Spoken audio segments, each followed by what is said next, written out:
Hi friends, I am Shri Priya. Welcome to my channel Bharat Kathas. This present video is on India's first indigenously developed aircraft carrier INS Vikrant. Let us know more about it. Aircraft carriers. It is a naval vessel from which aeroplanes may take off and may land. An aircraft carrier is one of the most potent marine assets for any nation, which enhances Navy's capability to travel far from its home shores to carry out air-dominated operations. Many experts consider that having an aircraft carrier is essential to be considered as blue water navy, that is, a navy that has capacity to project a nation's strength and power across the high seas. An aircraft carrier generally leads as the capital ship of carrier strike. History of aircraft carriers in India. India's earliest carriers, the INS Vikrant, the INS Virat, were originally British-built HMS Hercules and HMS Hermes. These two aircrafts were commissioned into Indian Navy in 1961 and 1987 respectively. INS Vikramaditya, which was commissioned in 2013, started out as Soviet-Russian warship Admiral Gorshkov. Let us know about INS Vikrant. On 2nd September 2022, India commissioned its first indigenously developed aircraft carrier INS Vikrant. On that occasion, PM Modi said INS Vikrant is not just a warship but 21st century's India's hard work, talent, influence and commitments result. Induction of this aircraft carrier into Indian Navy maritime capability of the country will be further strengthened. INS Vikrant puts India in an elite club of nations US, UK, France, Italy, Russia, China to design and build these giant warships. INS Vikrant details.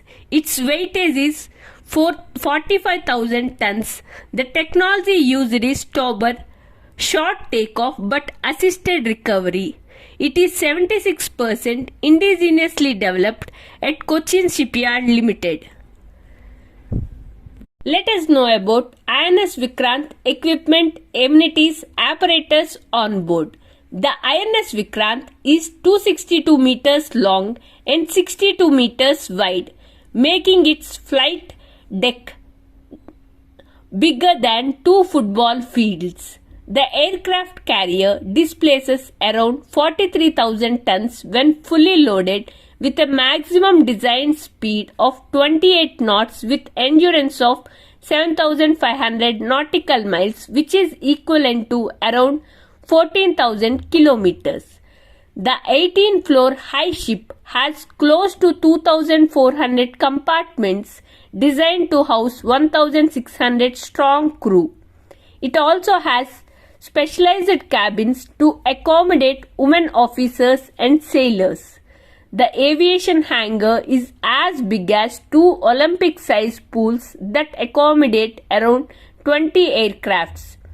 There is a well-equipped kitchen that can serve a diverse menu. It also has a unit that makes 3,000 rotis per hour. Its medical complex has 16-bed hospital along with modular emergency operation theatre, physiotherapy clinic, intensive care unit, pathology setup, radiology wing with a CT scanner and X-ray machines, a dental complex, isolation ward and telemedicine facilities.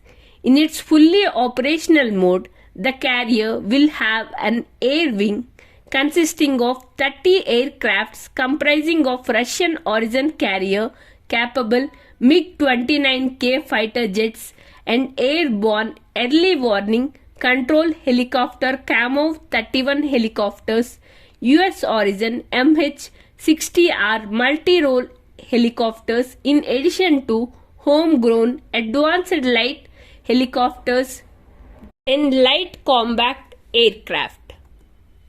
INS Vikrant is a glowing symbol of an aspirational and self-reliant new India. It is an icon of pride, power and resolve of the nation. Let us know why it is called as INS Vikrant.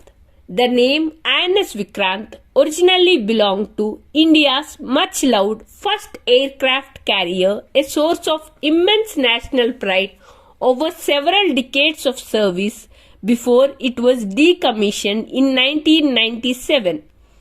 The first aircraft carrier played a stellar role in 1971 war with Pakistan.